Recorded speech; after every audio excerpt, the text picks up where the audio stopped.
आज Doubtnut app download करें। Doubtnut पर अपने सभी गणित, रसायन विज्ञान, भौतिक विज्ञान और जीव विज्ञान के डाउट्स का करो सफाया।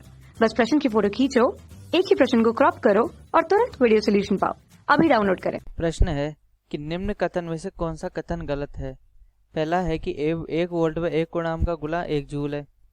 ठीक है, 1 वोल्ट व 1 एम्पियर का गुणा 1 जूल प्रति सेकंड है। 1 वोल्ट व 1 वाट का गुणा 1 अश्व शक्ति है तथा वाट आवर को इलेक्ट्रॉन वोल्ट के पदों में भी मापा जा सकता है। तो आइए हल करते हैं इस प्रश्न को। सबसे पहला हमें क्या दिया गया है, 1 वोल्ट गुणा 1 कूलाम। ठीक है, इन दोनों का गुणनफल क्या होता है, 1 जूल। तो क्या ऐसा होता है? तो हाँ, ये सत्य है। और ये सत्य क्यों है? ये सत्य है हमारी विद्युत विभव की परिभाषा से। ठीक है, क्योंकि हमारी जो विद्युत विभव है, विद्युत विभव की परिभाषा कहती है कि अगर किसी परीक्षण धनावेश को अनंत से लाकर उसको किसी विद्युत क्षेत्र के अंदर स्थापित करने में किया गया कार्य W हो तो विद्युत विभव हमारा W/Q के बराबर होता है। मतलब यह है कि वो कार्य हमारा W फिर विद्युत विभव कहलाता है। तो इसी परिभाषा के हिसाब से अगर हम देखें तो कार्य का मात्रक जूल के बराबर होता है और इसका मात्रक कूलाम के बराबर होता है। और जो विद्युत का मात्रक होता है, विद्युत विभव, ठीक है, इसका मात्रक क्या होता है, हमारा वोल्ट के बराबर है। तो यहाँ से हम लिख सकते हैं कि 1 वोल्ट गुणा 1 कूलाम बराबर 1 जूल। तो ये कथन हमारा कैसा है, सत्य है। दूसरे की बात करते हैं, 1 वोल्ट और 1 एम्पियर का गुणा 1 जूल प्रति सेकंड। तो 1 वोल्ट गुणा 1 एम्पियर बराबर 1 जूल प्रति सेकंड। तो इसके लिए हमें क्या करना पड़ेगा, ठीक है, हमें कोई ऐसी राशि देखनी पड़ेगी जिसके अंदर वोल्ट और एम्पियर दोनों का गुणा हो। वोल्ट क्या होता है हमारा, वोल्ट होता है विद्युत विभव या विभवांतर। ठीक है, हम दोनों में से कुछ भी ले सकते हैं। ठीक है, पहले हम मान लेते हैं कि विभवांतर लेते हैं और यहाँ पर क्या लेते हैं हम, एम्पियर किसका होता है, धारा का। तो विभवांतर गुणा धारा हमारा क्या होता है, ये होता है हमारा शक्ति। ठीक है, हम जानते हैं कि शक्ति को V गुणा I के बराबर लिखते हैं। ठीक है, पावर लिखते हैं हम जब P बराबर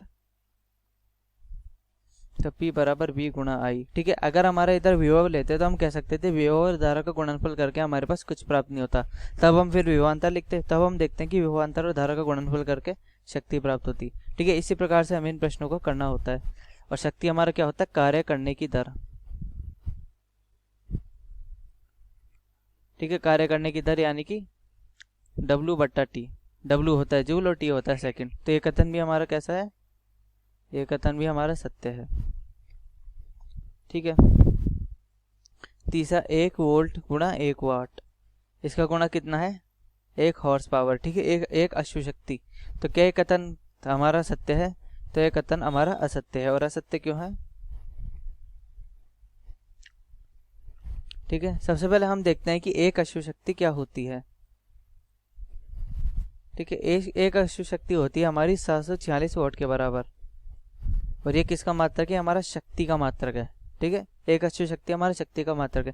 कई बार बड़े बड़े जो उद्योग होते हैं उनके अंदर हम कभी भी शक्ति का मान ज्ञात करते हैं तो सामान्यतः अश्व शक्ति में ज्ञात करते हैं। मतलब ये है कि वहाँ पर किसी भी यंत्रों की शक्तियों को अश्व शक्ति के अंदर प्रयोग में किया जाता है। तो हम कह सकते हैं कि अगर वाट को किसी राशि से गुणा किया जाए तो हमारे पास एक और शक्ति की राशि तो हमें प्राप्त नहीं हो सकती।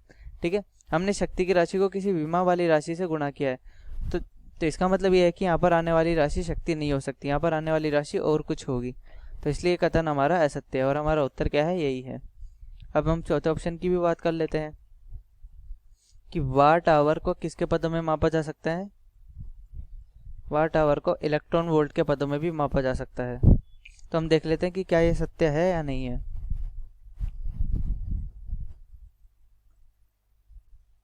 ठीक है, ऐसे देखा जाए तो ये कथन हमारे कैसे है, सत्य है।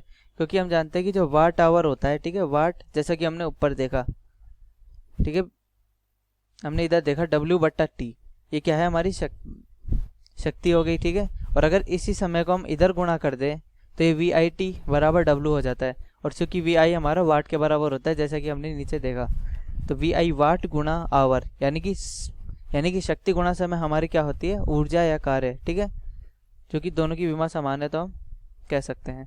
और चूंकि इलेक्ट्रॉन वोल्ट क्या होता है कि किसी इलेक्ट्रॉन को अगर 1 वोल्ट के विभवांतर से त्वरित कर देते हैं तो उसके अंदर ऊर्जा हमारी 1 इलेक्ट्रॉन वोल्ट आ जाती है। तो इसको भी हम क्या कहते हैं, ये भी हमारा ऊर्जा का ही मात्रक है। अब चूंकि देख लेते हैं कि 1 वाट आवर में कितने इलेक्ट्रॉन वोल्ट होते हैं, तो 1 वाट आवर को हम कैसे लिख सकते हैं। ठीक है, सबसे पहले हम इसको SI मात्रकों में बदलेंगे। 1 वाटर गुण, ठीक है, इसको 60 से गुणा कर देंगे तो ये किस में निकल गया, सेकंड में, यानी कि 3601 वाट सेकंड। ठीक है, अब वाट सेकंड हमारा SI मात्रक हो गया, तो इसको हम किस में लिख सकते हैं, इसको हम जूल में लिख सकते हैं। अब बात करते हैं 1 इलेक्ट्रॉन वोल्ट की, कि 1 इलेक्ट्रॉन वोल्ट कितना होता है। तो 1 इलेक्ट्रॉन वोल्ट होता है हमारा, ये होता है 1.6 गुणा 10 की घात -19 जूल के बराबर। ठीक है, ये उतनी ऊर्जा होती है जितनी 1 इलेक्ट्रॉन को हमने 1 वोल्ट विभवांतर से त्वरित करने पर दे दी है। ठीक है, और ये इसका जो परिमाण है, ठीक है, हम देख सकते हैं कि इसका परिमाण किसके बराबर है, इलेक्ट्रॉन के आवेश के बराबर है। ठीक है, तो हम यहाँ से क्या करते हैं, जूल का मान इसमें रख देते हैं कि जूल बराबर क्या आ गया, 1 इलेक्ट्रॉन वोल्ट बटा 1.6 गुणा 10 की घात -19, और इसको इधर रख देते हैं। तो 1 वाट आवर हमारा क्या निकल कर आता है, 3600 गुणा 6.25 गुणा 10 की घात 18। ठीक है, 1 बटा 1.6 गुणा 10 की घात -19 को अगर हम हल करेंगे तो ये हमारा 6.25 गुणा 10 की घात 18 ही निकल कर आता है, और ये हमारा हो जाएगा इलेक्ट्रॉन वोल्ट में। तो इस प्रकार हम देख सकते हैं कि हमने वाट आवर को इलेक्ट्रॉन वोल्ट के पदों में निकाल चुके हैं। ठीक है, तो अतः ये कथन भी हमारा कैसा हुआ, ये कथन भी हमारा सत्य हुआ। कक्षा 6वीं से 12वीं से लेकर नीट, IIT, JEE वो एडवांस के लेवल तक 1 करोड़ से ज्यादा छात्रों का भरोसा। आज ही डाउनलोड करें डाउटनेट ऐप या व्हाट्सएप करें अपने सारे डाउट्स 8400 400 400 पर।